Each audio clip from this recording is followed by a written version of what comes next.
Alright, hello. Welcome back to another episode of my cancer story.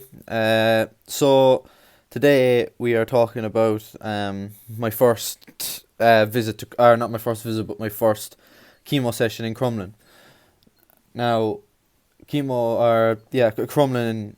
Obviously it's a really nice hospital. It's one of the biggest in Ireland, but it's when you have a really bad experience there, you never want to go back there. You never want to talk about it again. But I said today, I can talk about the first session I had there for the entire 10 minutes, 15 minutes, because there's just so much to talk about. So I'd been to Crumlin already. I'd been to Crumlin, but I know I didn't see any of the beds or anything like that. I just went into your man's office for him to talk. So this is my first time properly going to Crumlin now. I remember exactly where the ward was. I think it was a St. John's ward, I think it's called. It was the cancer ward in a big, massive unit. Fucking hell. So you go in and you'd have to walk down this really straight hallway. A lot of them, it was covered in pictures of the All Ireland, Dublin, and GA. On the left was GA jerseys going all the way down. Then you're in this, and then you go into some other room. Then you have to walk down another straight hallway. And I remember the entire time I was there, they were doing work on it. They were just painting murals for the kids and all that kind of crap. So walking in, and then when you get to the ward, this is where it gets like really techy and futuristic. You know, it's proper. They can't let anything out because it's a cancer ward. So you'd have to press a button. The door would open. It would let you in. Then the door behind you closes. Then the door in front of you closes, or open. Sorry, and you walk, and there it is. That was the first time I've ever seen St. John's Ward, and it's a big, long hallway going up, and there's rooms on each side. Then it kind of goes into a circle, splits up like that, and goes up again. They have an outdoor area on the left, and I'm not really sure what's on the right because I didn't really see much of it. So we walk in, go up to the desk, and they're all saying, "Yeah, this is my first time here and all that."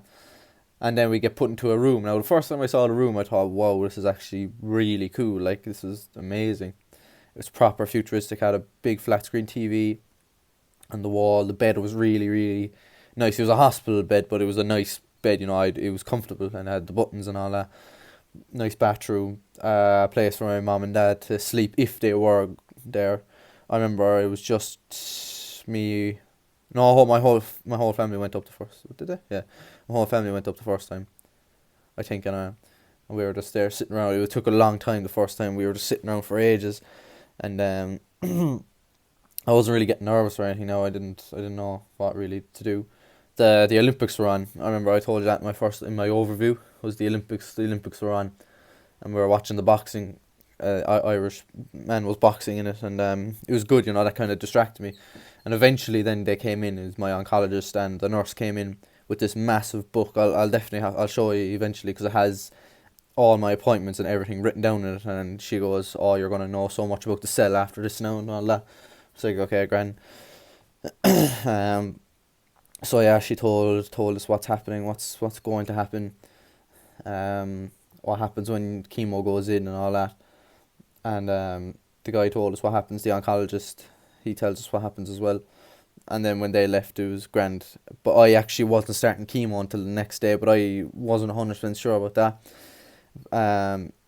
I got hooked up to a drip through my Hickman line, and I thought, oh, it's starting now. But they were just like, no, it's just water to keep you hydrated throughout the whole thing. And I was like, all right, fair enough. You know, I can't talk about this for too long because it's still to this day makes me extremely ill when I think about it. They had to measure your piss. They could because they had to see how much was going in. They knew how much was going in. They had to know how much was coming out. Even talk about it now, I'm starting to feel sick, so I'll be quick. You had to piss into a bottle, and they took that then to measure it. It was a green bottle. I can't talk about it. It was awful. I hated it so much. You had to piss into that. So every time, like even if you were like really tired, there was nothing you could do 'cause you had to piss like every half an hour. I had to go to the bathroom every half an hour, piss into the bottle. They took it away. Oh, it was disgusting. Just it doesn't seem that bad now, but I'll tell you in the next episode or something that I'm like traumatic. I can't think about it. I can't talk about it for too long because I feel really sick. and that was something that was annoying. Like you couldn't like really sleep because you're up all the time pissing or getting sick or something like that. And so yeah, that was those things, and there was really no point in going to the bathroom. Like the bathroom was about a 5 foot away, but you're strapped up to the machine, so you had to like unplug that and drag it over with you, and it's just no point. Like you might as well just do it into the bottle. So so yeah, that was then my dad. I think it was my dad. My dad and my brother and sister left. They went home. My mom was staying with me this time. Um, yeah, we didn't. Chemo wasn't starting yet or anything, so went to bed anyway. And then they came in early in the morning and they gave me the chemotherapy, and that was the very start of the day. It was three drugs. There was, I don't know, I really don't know. There were long words. One of them was ice cold thing they pushed through. Oh, you could feel it was so cold going through your body.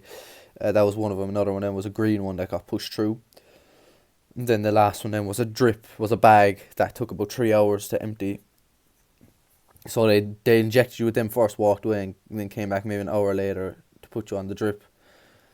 And the first night I actually didn't get sick. I don't know how I didn't, but I was desperately sick after desperately sick after the injections. I think it's the yellowish kind of ones, the one that's really supposed to make you sick.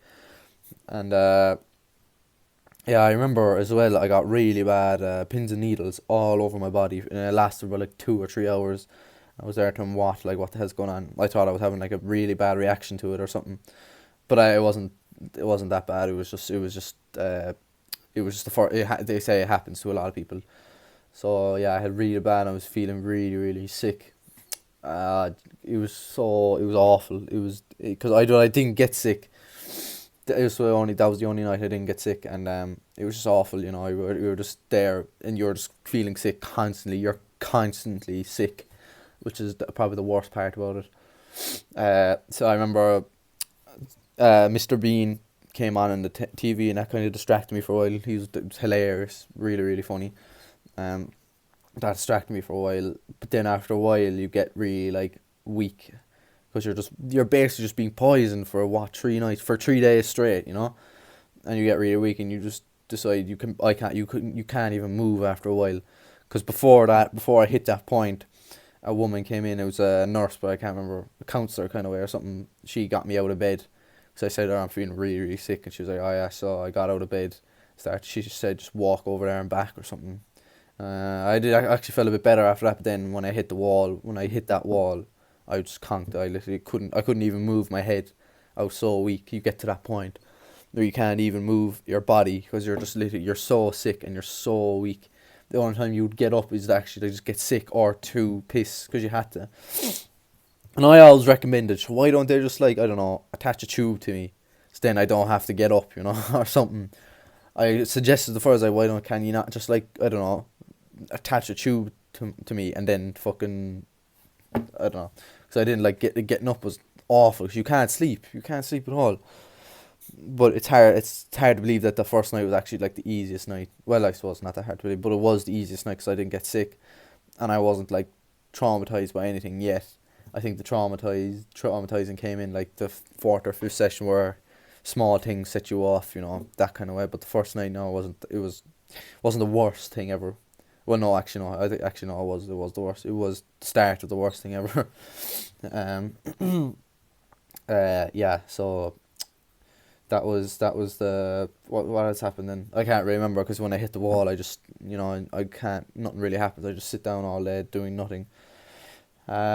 Then the last day, then when you get the call, you get unhooked, and they'd send you on your way. But what happened is I couldn't. Most people have to be wheeled out in a wheelchair because you're still extremely weak, and you can't even walk properly, because you're after like sitting on a bed basically for 3 days. You literally have not moved a muscle. I didn't eat. I ate a Weetabix the first day, and that was it. I did not eat anything after that. So I hadn't eaten for 3 days, but you're kept constantly hydrated, so that's not too bad. And yeah, that was it then. Went home, and I still had my hair. I wasn't losing my hair. I had shaved my head, alright, but on my hair, I wasn't losing the hair. So yeah, I went home, and that was that. That was my first experience with Crumlin Hospital, Children's Hospital. Um, So yeah, that's that. Now that was the first time in Crumlin. I'm gonna leave that there for today. Tomorrow, I'm just gonna talk about the next few experiences with Crumlin because it's really hard to remember all of them. I'm just gonna try and whatever I can remember, I'll tell you. So yeah, thank you very much for watching, and yeah, thank you.